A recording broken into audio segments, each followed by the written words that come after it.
मी सध्या ICUमध्ये आहे.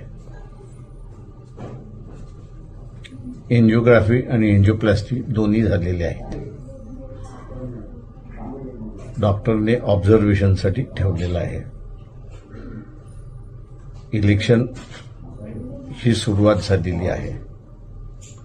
ही इलेक्शन अत्यंत महत्त्वाची आहे.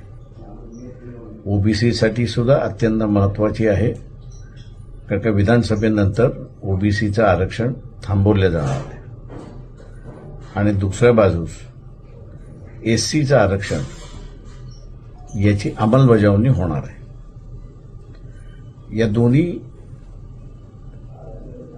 इलेक्शन महत्त्वाचे आहेत.